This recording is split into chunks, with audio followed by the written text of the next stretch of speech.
And it looks like we are live. Good evening, everyone. How are you doing? Hope everyone has had a wonderful Thanksgiving. We are on the, second to last day of November. Still fall, but feeling a little bit more winter-like out there with colder temperatures. I mean, right now in Freehold, we've actually been pretty much near to below freezing all day today, which is pretty impressive. For late November. We've had some flurries around the area. Some locations yesterday even had a nice little dusting on the ground. And we've had a lot of interesting data. Now, I've been saying, going back to September, we're going to be watching two features with this weather pattern: the tropical forcing and the evolution of the stratosphere. And I've been pretty detailed on exactly what to expect with this pattern overall, and why I went with for late November, early part of December to be active and chilly, and then we go into a more relaxed weather pattern, and then towards the end of December, a potentially stormy, colder weather pattern. I have been pretty much consistent with that idea going back to late September. Now we're at the point now we actually have hardcore model data and observations to actually support that idea. And so tonight, what I'm going to do is I'm going to walk you through what I'm seeing. Of course, take your questions. We're also going to talk about a low pressure system that we're going to be keeping an eye on Monday, and why, while I get the forecast for some wintry precipitation, especially for New England and the higher elevations around our neck of the woods in northern mid-Atlantic, there are also some factors that make me a little bit cautious before really getting really invested in this potential. So I'm going to show you some of those factors. And of course, take all your questions and we'll see whether or not we get to 9 o'clock or not. Lately, the way we've been going past 9 o'clock because we've had so much to talk about and so many great questions. So as always, especially the premium consultant members out there, definitely ask your questions because I will answer every single one of them. And of course, everyone on YouTube and on X, if you have questions, please don't hesitate to ask them. The way we set it up here, just so you know, some of you guys who are new, is that all the questions are answered on the premium on premium consulting. They get all their questions answered, even if it's about the Cowboys or whatever, sports, because we also know that I'm into baseball, football, and Godzilla. So there we go.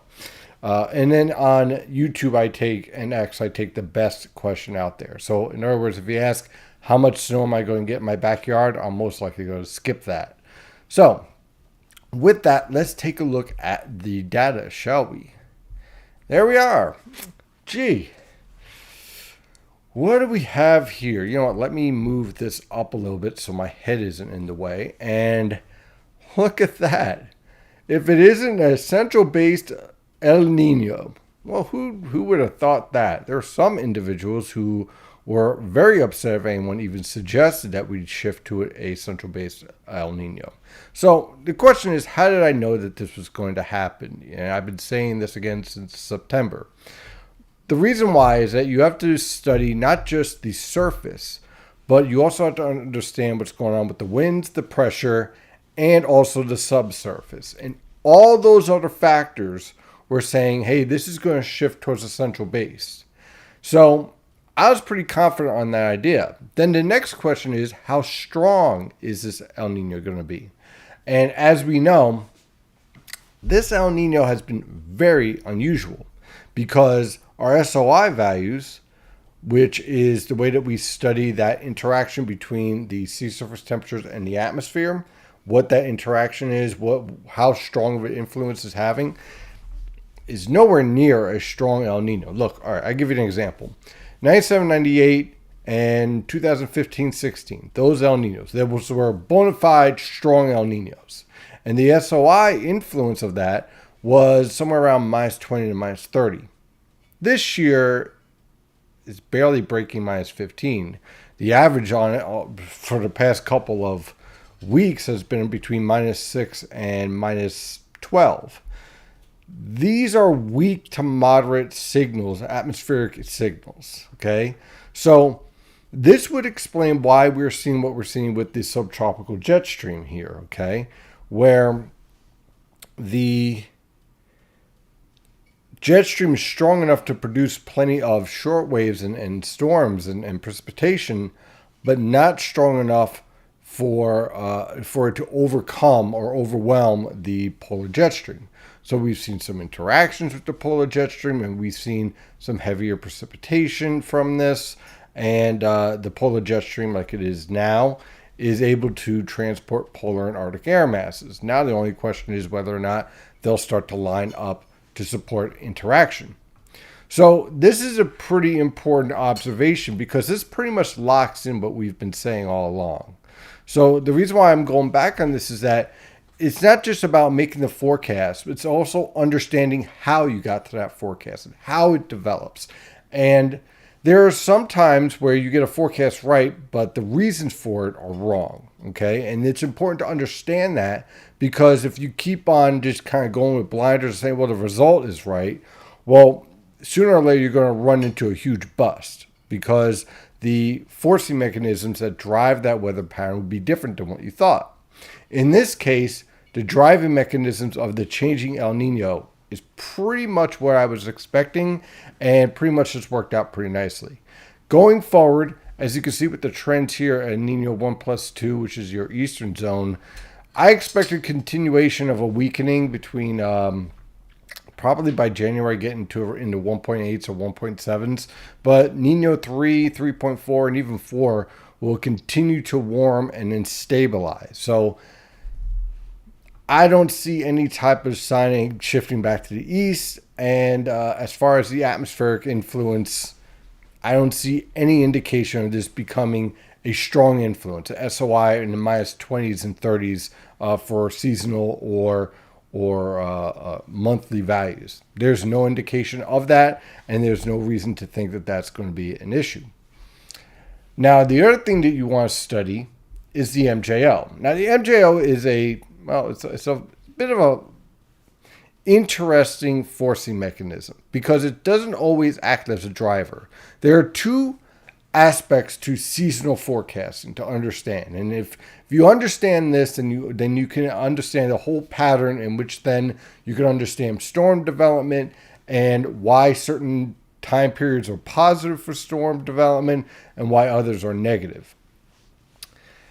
When we have no El Nino or La Nina, the MJO is king, right? And it basically decides how the pattern is going to develop. You could track it via the temperatures, precipitation. It could sometimes be very volatile, but it's generally the dominant forcing mechanism in the tropics, right?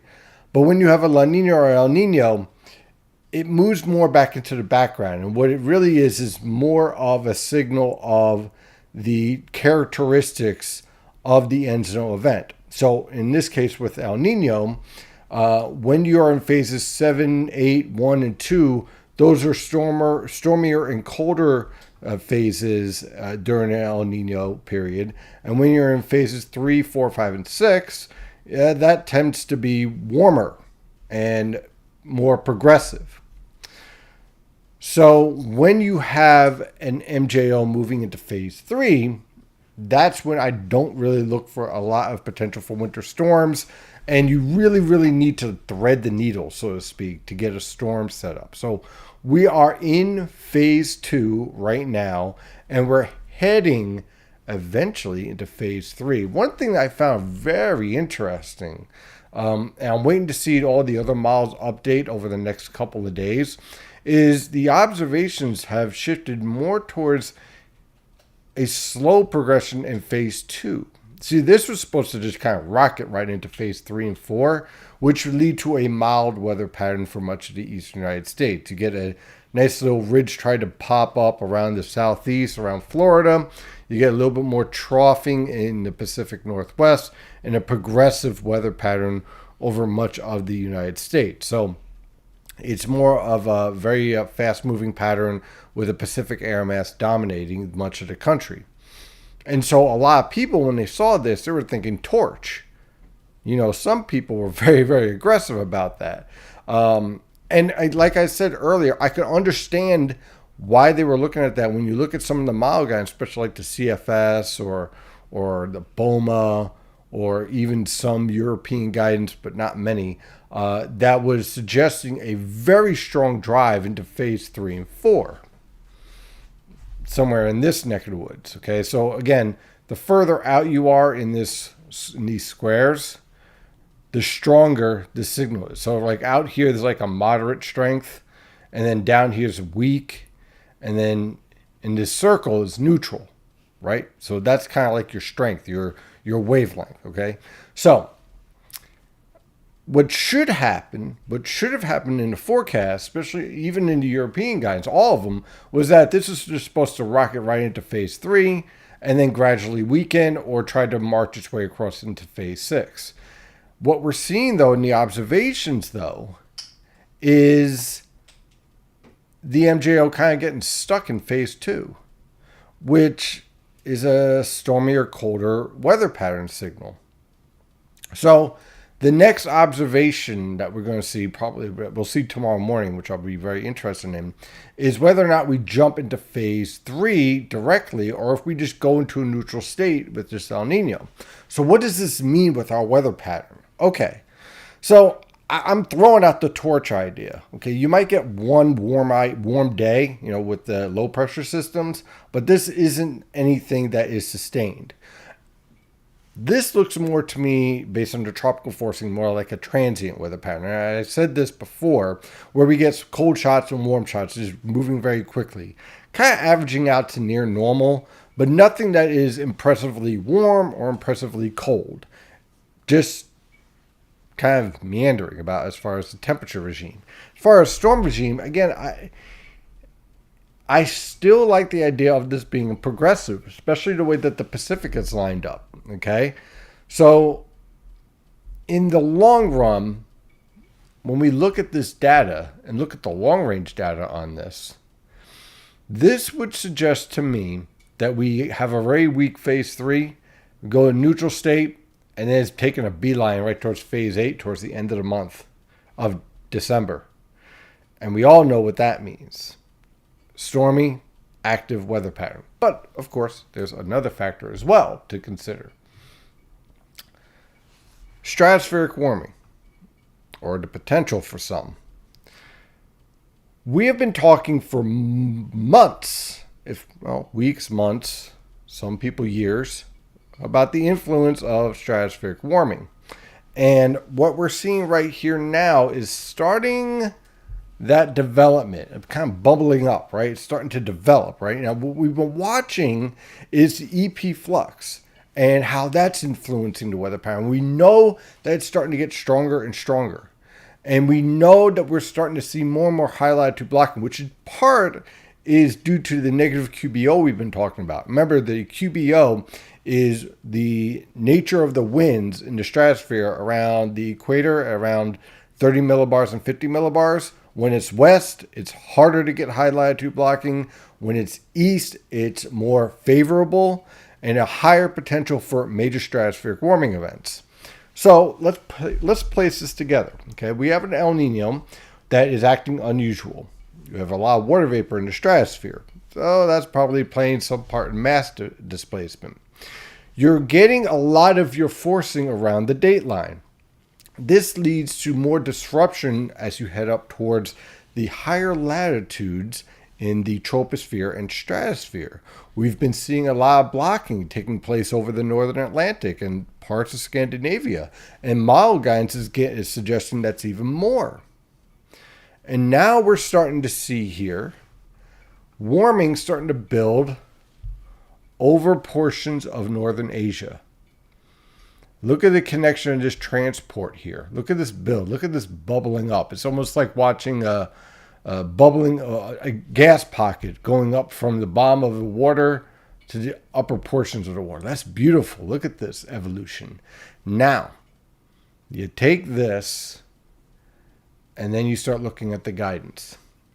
Now, what is all this? All these lines that look like spaghetti? This is something that I call beautiful art. It's even probably better than that guy who hangs a banana and calls it $1 million art piece. All right? Because this is actual real work here. What we're seeing here is the stratospheric forecast of the winds at 10 millibars. When you have the majority of this trend to the north of this line, above this line, that's a sign of a strong polar vortex. The European and now the GFS, now that it has woken up, now is going with a weak polar vortex.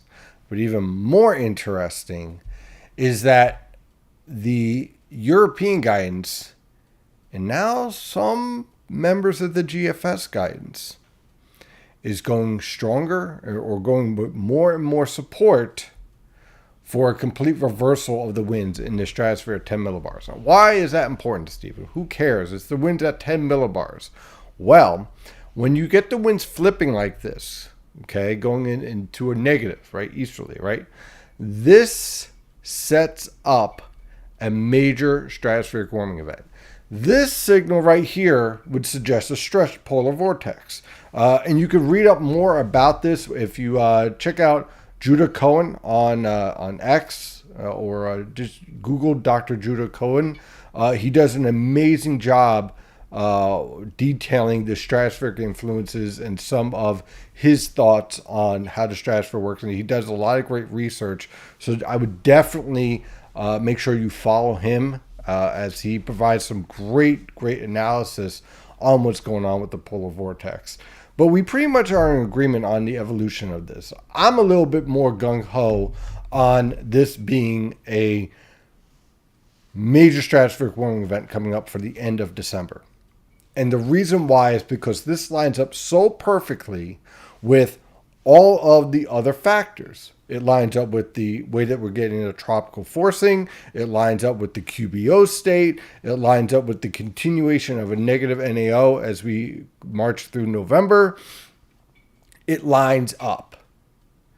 And it lines up with the way that the atmosphere is reacting with all of these lifting factors. So what I'm seeing here is either a continuous stretching of the polar vortex or a complete and utter destruction of it. That's where I'm at with this. Because it lines up with all the data. See, here's the thing, right? When you're doing one of these forecasts and you're looking at this, right?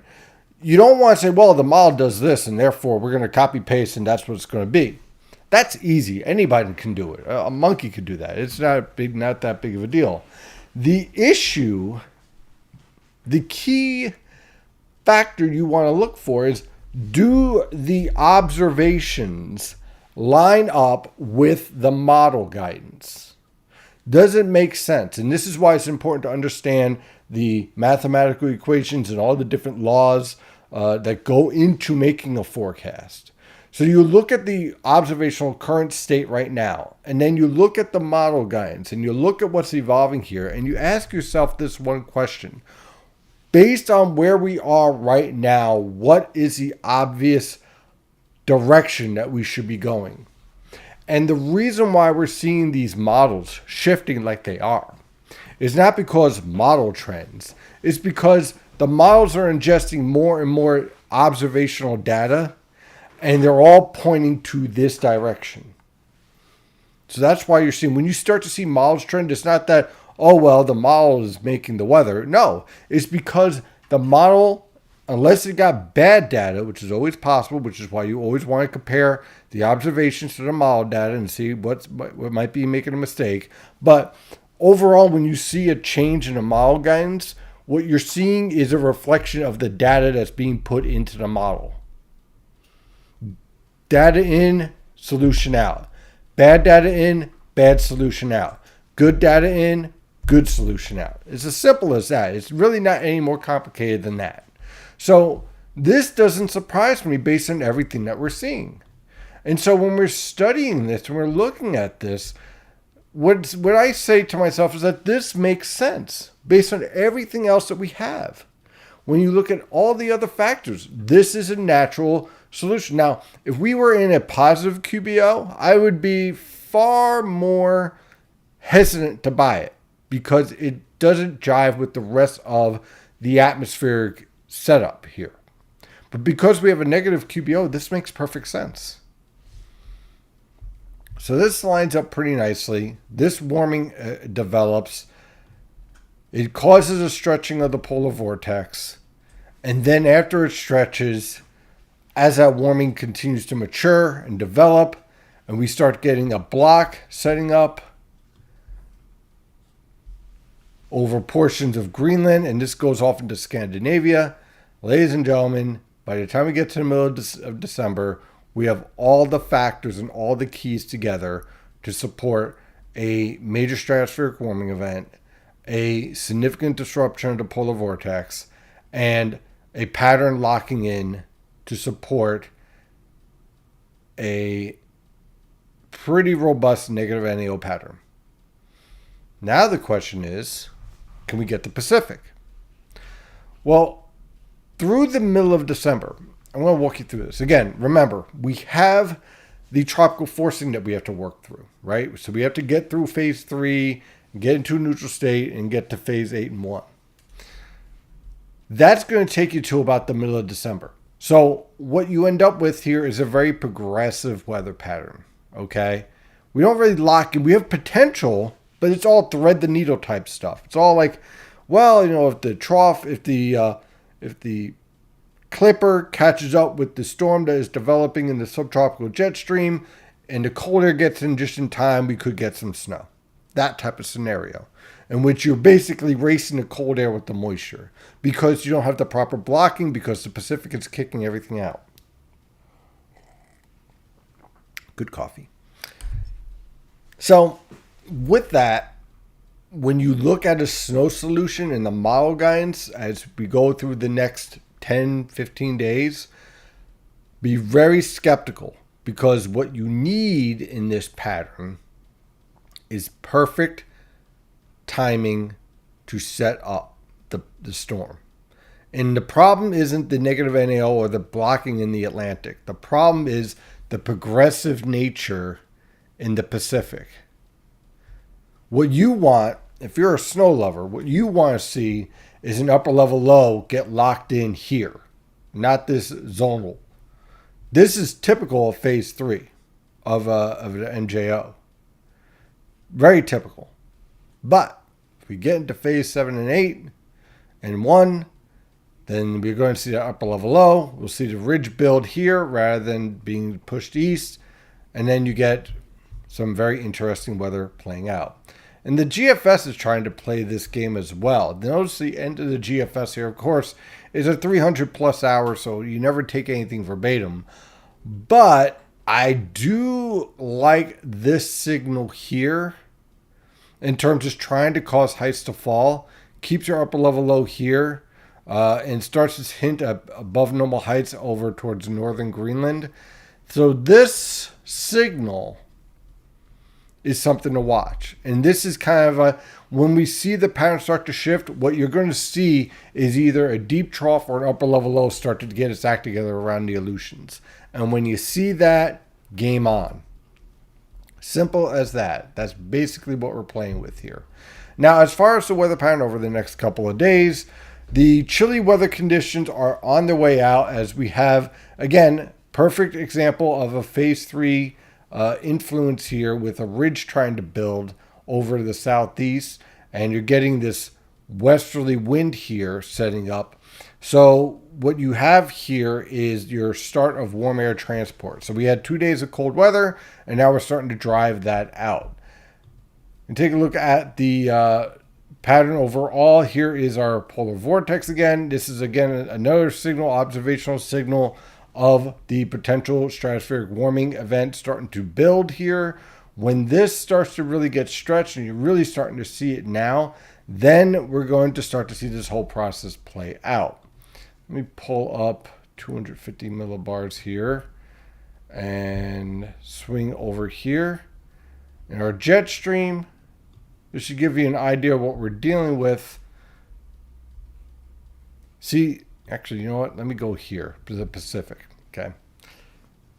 You see that right there? This This right here is a warning sign against anyone going with any type of significant snowfall event for the northern mid-Atlantic. New England, yeah, you got a shot.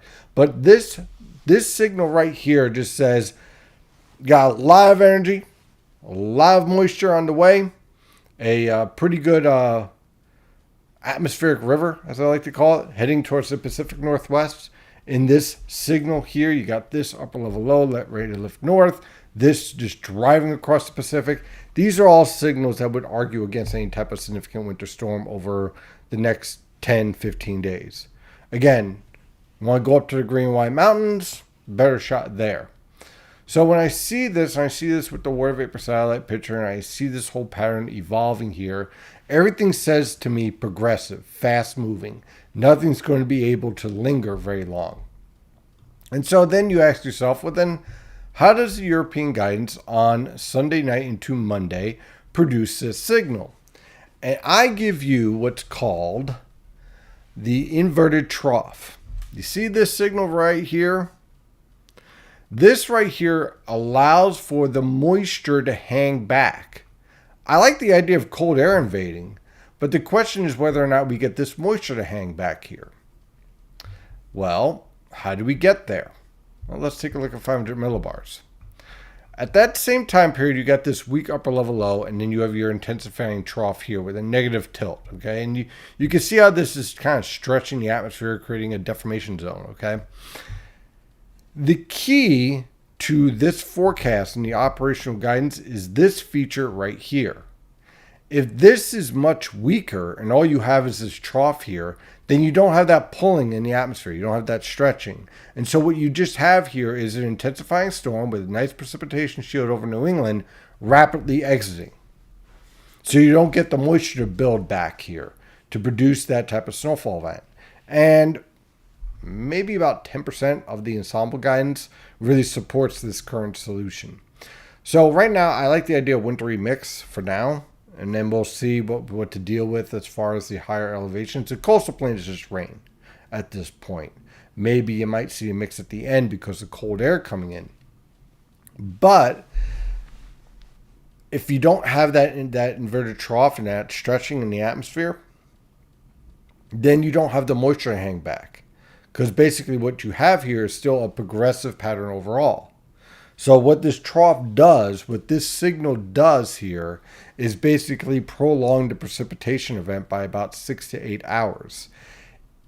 If this is much weaker, then you don't have that enhancement. You don't have that ability for progression. And what you basically end up with is rain on the coastal plain, maybe rain mixing over to snow at the end for the higher elevations, and maybe a nice little snowfall for the Green and White Mountains.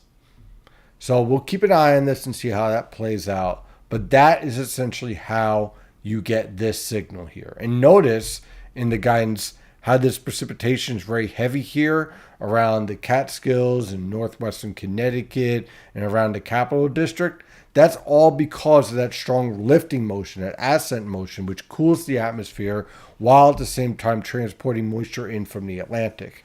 So if you don't have that mechanism, then you don't have that type of lifting and you don't have that moisture transport. Simple as that. So we'll keep an eye on it. I like the idea of the low pressure system out here. I like pretty much everything else about it. I'm just not sold yet on this inverted trough just yet because it kind of relies on a feature that's already collapsing. So that's how we get there with that. So that is my progression for today of discussing everything. And now I shall answer all of your questions here. And we'll start here. And then, of course, when I get done, I will go to YouTube and check all that stuff out. Okay, Rob. Hi, Steve. I'm going to shoot for the moon here. Considering that is on the plate, we are looking for a potential BDB2. I don't know what BDB means.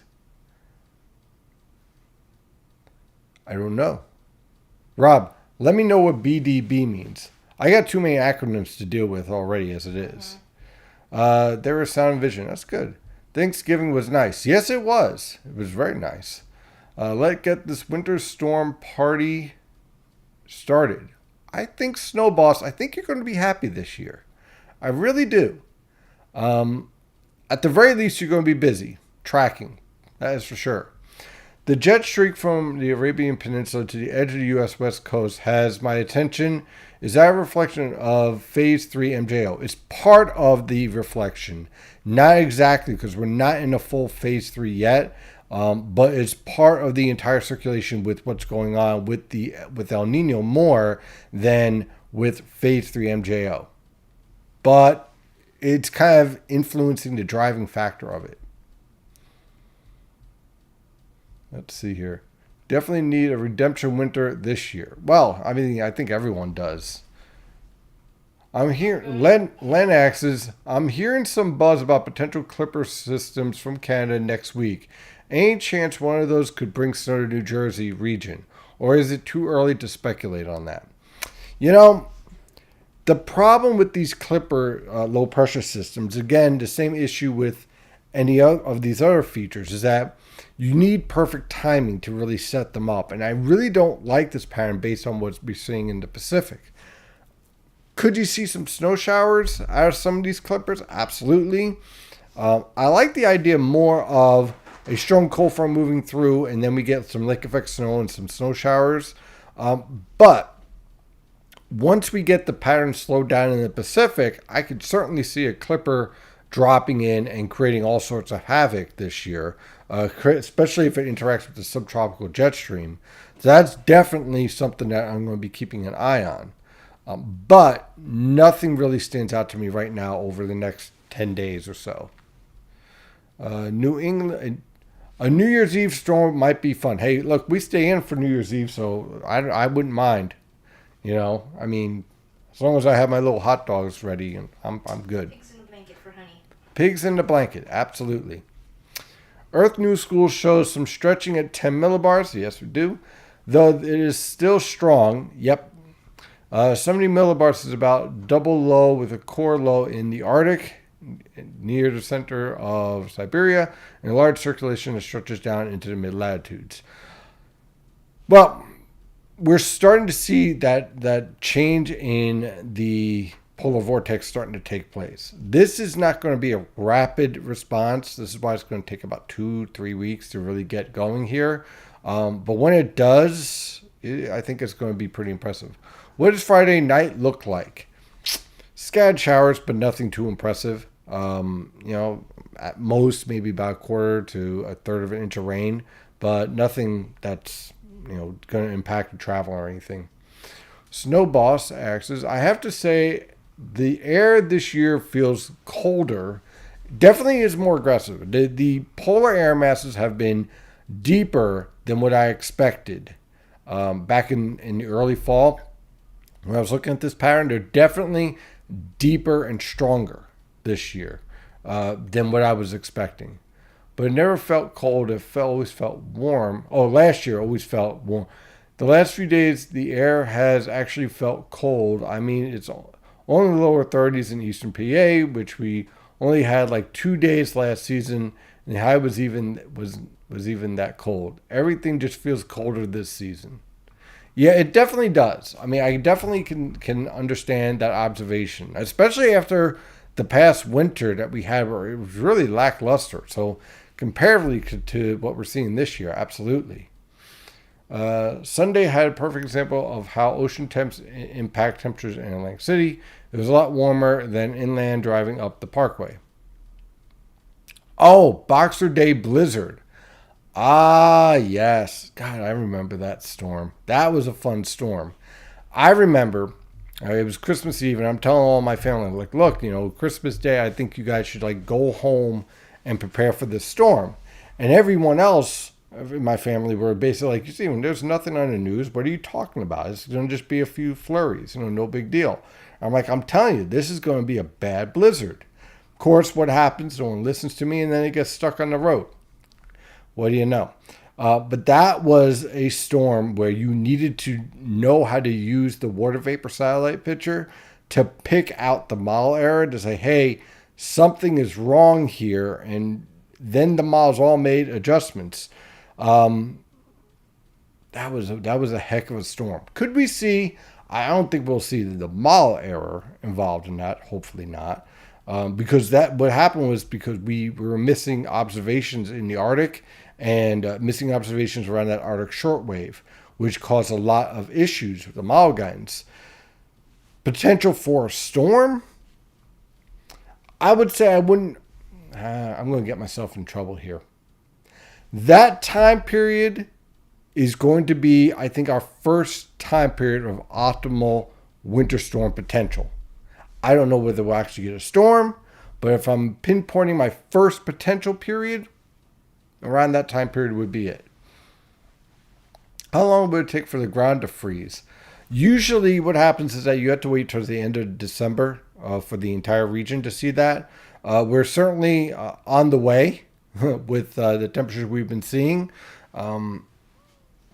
So I would say that mid to late December is usually a good time period.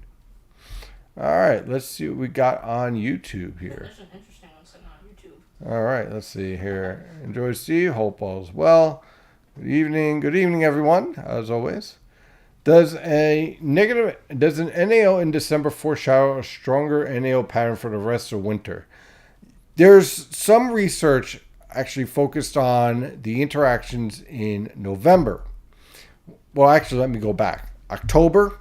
If you have a positive NAO in October and a negative NAO in November, this typically statistically leads to a higher potential for a negative NAO in December, January, and February, which is what we've been seeing here.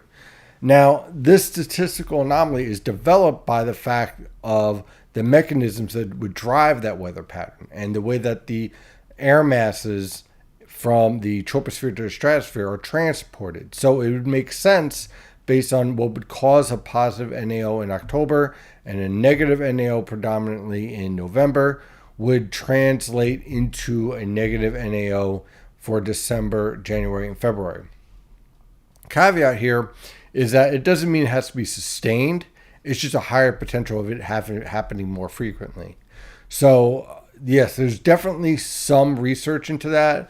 But sometimes that statistical anomaly doesn't always work out. Will I buy a Cybertruck? And second, I'm really thinking below average snowfall for New Jersey this year. Well, Cybertruck, that's Tesla's thing, right? Oh, I guess so. From what I saw, the people who have orders in don't even know how much it's going to cost them, so that's an absolute no. Yeah, I don't buy things that they're like, well, I don't even like going to restaurants where they don't put like the price on the that. We're not. Yeah, I don't consider that to being like, ooh, special. I consider that to be rude. How much is it? So if I'm buying anything, I don't care where it's from. It could be Apple, it could be Tesla, it could be whatever. I'm not buying it unless you tell me how much it is. Tell me how much it is, and then we go from there. Tell me, I can leave. Yeah, right. Trust me, it'll be great. Yeah, no thanks. I got nothing against Eli or any of those other guys. I frankly don't. Whether or not I like them doesn't really matter in the whole scheme of things. So I don't really waste my energy on that stuff. But I'm not buying anything if you're not going to tell me how much it costs. That's just insane. I heard about the possibility of a nor'easter snow chances for next Monday, December. Well, we already went over that. All right, so we did that. And let's see what we got here. How's X? Anything on X? I'm checking now. I see nothing. All righty then. So this time period, again, is going to be very interesting to see how this plays out. Let me see if I can pull up. I know what I'm going to pull up. Let's see here. Okay, so this is the EPS. And if I can get this lined up, let's see here. Where is that? There we are. Okay, so here's 126 hours, right? And this is the control, or basically operational in a way. Now let's see, each one of these is a different solution for that time period. So we got about 50. The new European ensembles goes up to like, I think 100, but we're not there yet as far as display. And when you take a look at this and you see the different factors here involved in the forecast, you're seeing different ways in which the inverted trough could develop, and how the pattern overall can evolve due to this. And you're seeing a lot of solutions where either you get nothing or a warm solution. And so what this tells you is that there's still some volatility in how the pattern develops with these different short waves. Again, this is a perfect example of understanding the different factors that go into the storm and the interaction between the subtropical and polar jet streams and why you get all these different solutions. So we don't have a lot of support for the operational. We do have some, though. I would call it about 10% support based on what I was counting when I was making a forecast this afternoon. But you could see how the different changes and how if that upper level low is off by just a little bit, how that inverted trough changes and develops and where that snowfall would actually line up. So to me, based on everything that I'm seeing here, what I would suggest is that if there's going to be frozen precipitation, it's going to be in northern and central New England and not so much for the Poconos and Catskills or the Hudson Highlands or the Hudson River Valley. We have a couple of days to watch this, and we know, based on what we're studying, we know what factors we're going to be looking for. The factors we're going to be looking for is what is that interaction and that energy transfer that we're going to be watching between the Great Lakes and the Mid-Atlantic coast.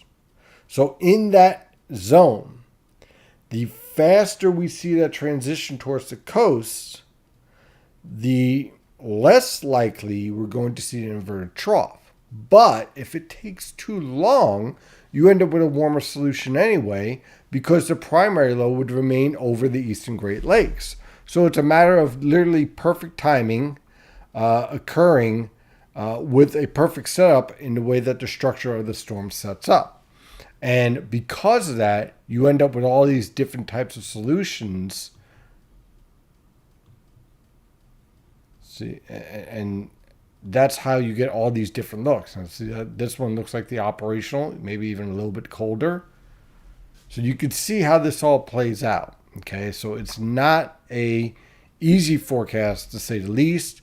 And in order to get to the operational solution, which we have back here, you need basically perfect alignment.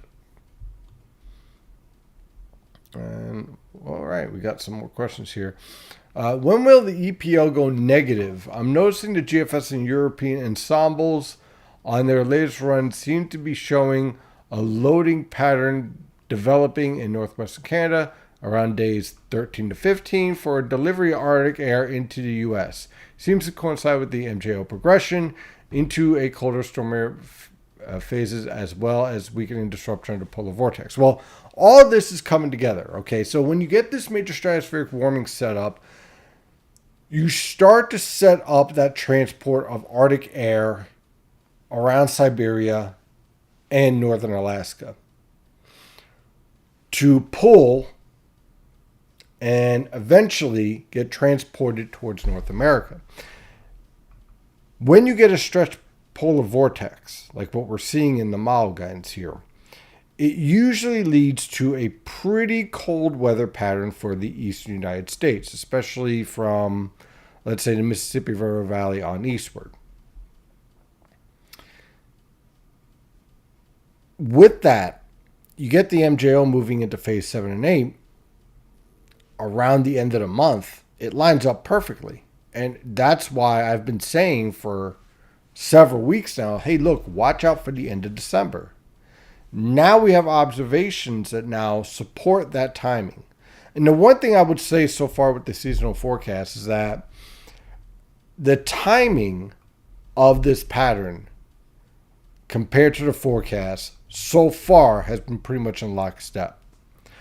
So I'm kind of happy with, again, when we looked at the shift of El Nino, that's worked out very nicely.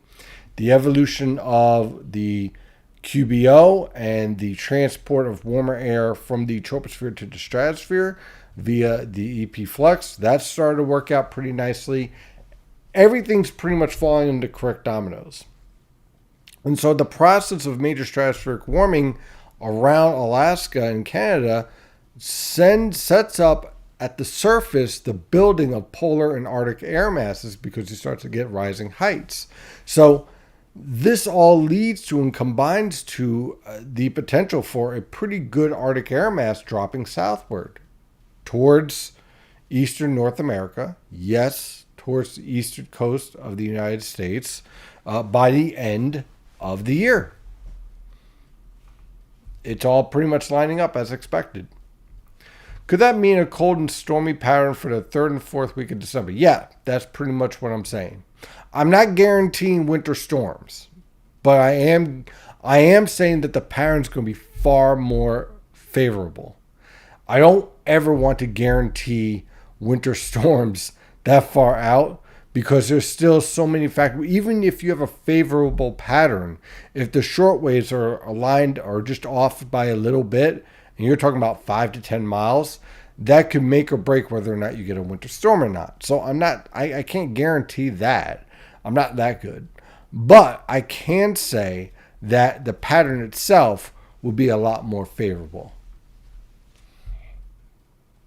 Let's see. Does a potential pattern at the end of the month into January have the same potential to bust because of mistiming of the, geez, it's like they read my mind, on the first storm like happened last year, where the couple of hours miss results in blocking potential vaporizing, ultimate cold air, etc., was on the other side of the globe.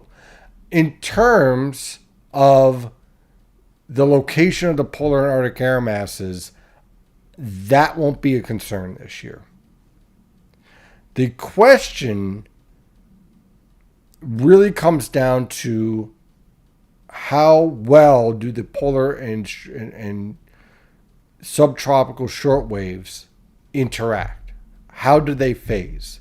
So you'll have the high latitude blocking, you'll have the favorable pattern, you'll have the cold air available, you'll have the moisture available, you have all the ingredients to make the cake. The question is whether you mix the ingredients correctly to make a cake or make a mess.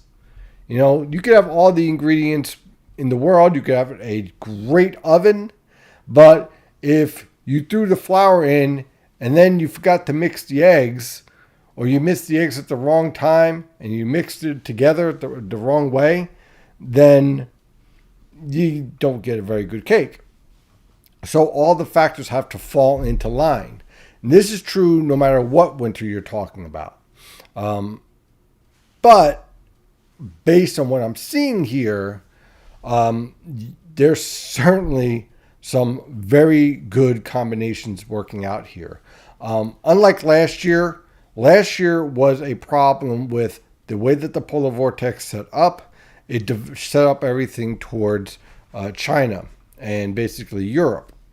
But this year, we're not seeing any of those signals. That's what I was watching for over the past couple of weeks on how the stratospheric warming was going to set up and how the stretching of the polar vortex was going to set up and how all of those factors were going to come together. We've seen that now, and now we have the answers for that, and that's why we're more confident.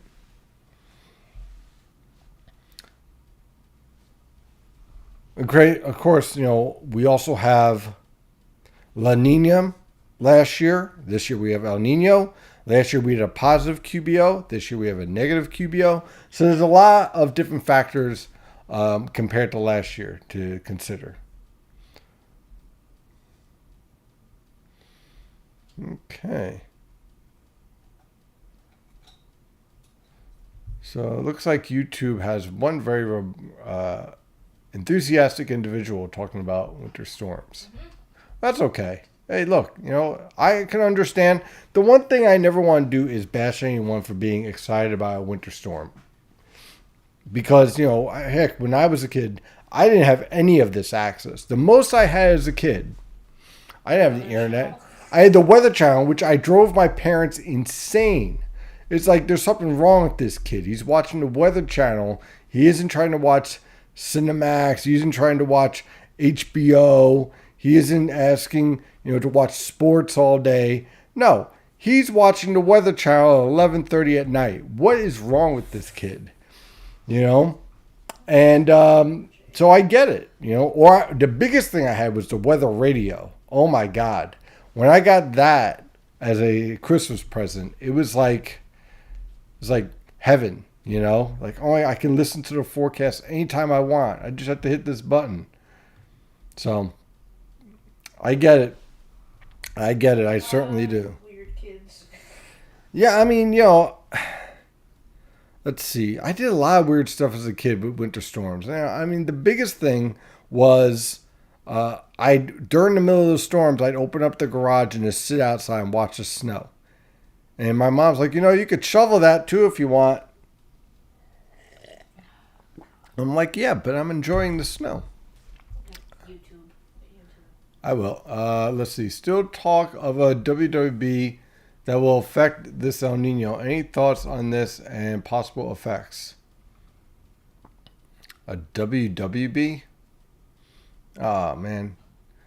I had weather radio too. Your weeklies and extended GFS seems to support your forecast and analysis, with both showing an impressive looking pattern developing by the third, especially fourth week of December. Yeah, I wanted to combine both of those two together. The way that the sea surface temperatures and forcing is evolving here would suggest, as I was saying earlier, that this El Nino is going to be more focused in Nino 3 and 3.4 than any other zones. And this matches up nicely with your thermal gradient setting up most of your convection around the date line. As of now, I don't see any type of observations that would shift this back to east base right now. Now, what makes me so confident about that? Let me go back to the data here. Let's see. No. Here we are. Let me scroll down. Where are you? And I apologize if I'm scrolling too fast and messing up everyone's head. Okay. Here we are. Okay. So this is the subsurface, right? So what have we been watching over the past several weeks? For much of the summer and fall, you had all of your warmest anomalies in the eastern zones. All of them. Okay, this is what would support an east-based El Nino. But I've been noticing that, hey, we're seeing this expansion here and some warmer water starting to develop. Then as we got into the middle of October, we're seeing this shifting and we're seeing this intensifying. Then as we get towards the end of October, still shifting, still intensifying. Mid-November, collapsing, intensifying. Again, this is under central, this is under east. Now we get to November 19th, and we're seeing this area under the eastern zone collapsing. There is no other additional significant warm water under the eastern zone. It's all under the central zone. So, as a result, when we see the warmer water being upwelled up and those winds start to develop and the SOI being influenced by even a potential westerly burst, this all points to an enhancement towards the central zones of El Nino or of ENSNO. Okay, so that's what I'm seeing here. I don't see any type of other trends or impacts that would significantly adjust that El Nino development. And again, what that leads to is a lot of your focus, a lot of your convection around the date line. And so that's a lot of the data that we're seeing here playing out. By the way, this factor right here, this is all the lifting we've been seeing around the date line. This is your MJ03 coming into play. And so below that, as we go further, we go right back into this burst again.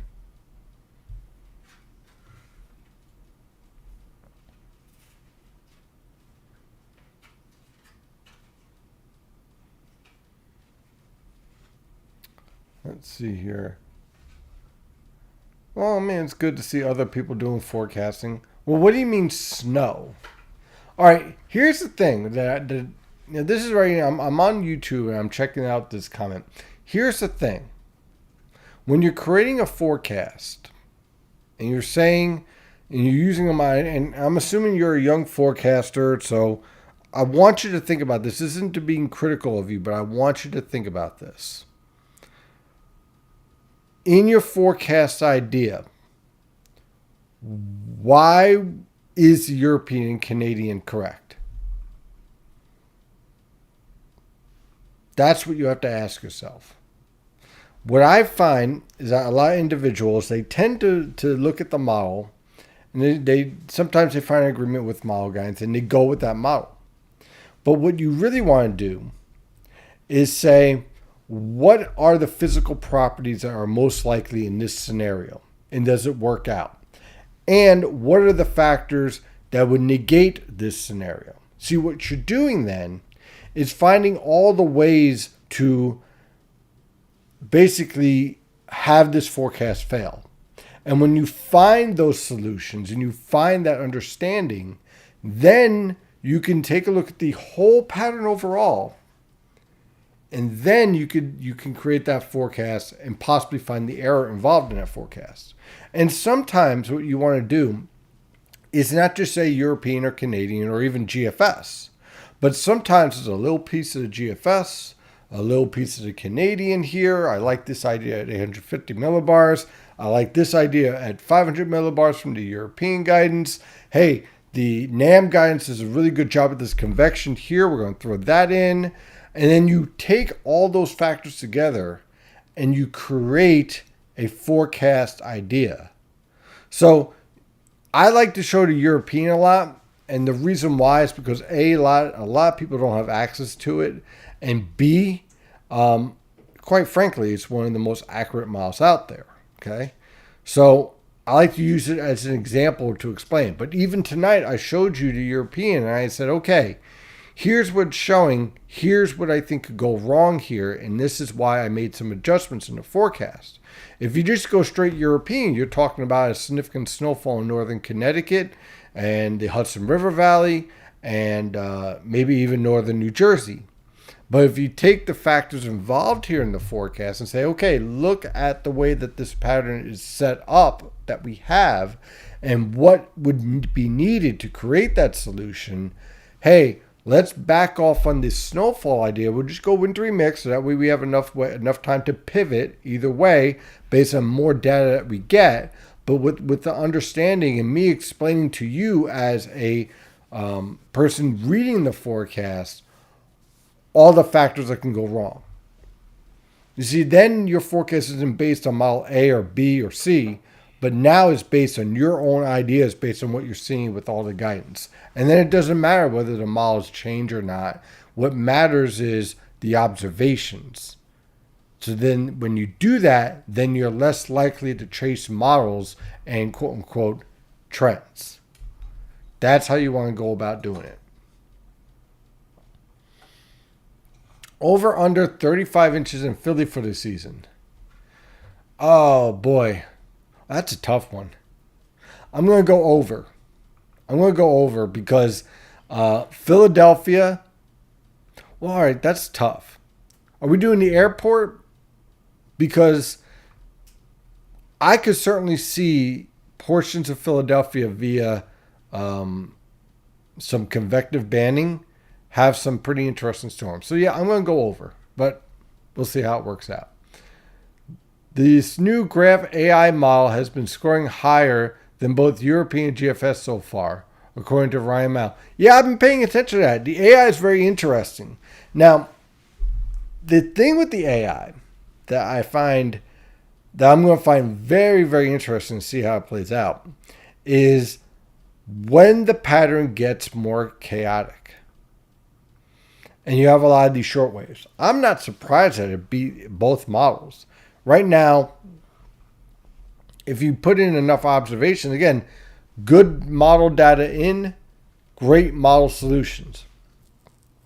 So the AI is a learning, so it learns very quickly of any error it's producing in hourly measurements. So when it's taking that into effect and it's learning very quickly at a speed much faster than a human could do, then it becomes a better and better model guidance. But again, it relies on observational data.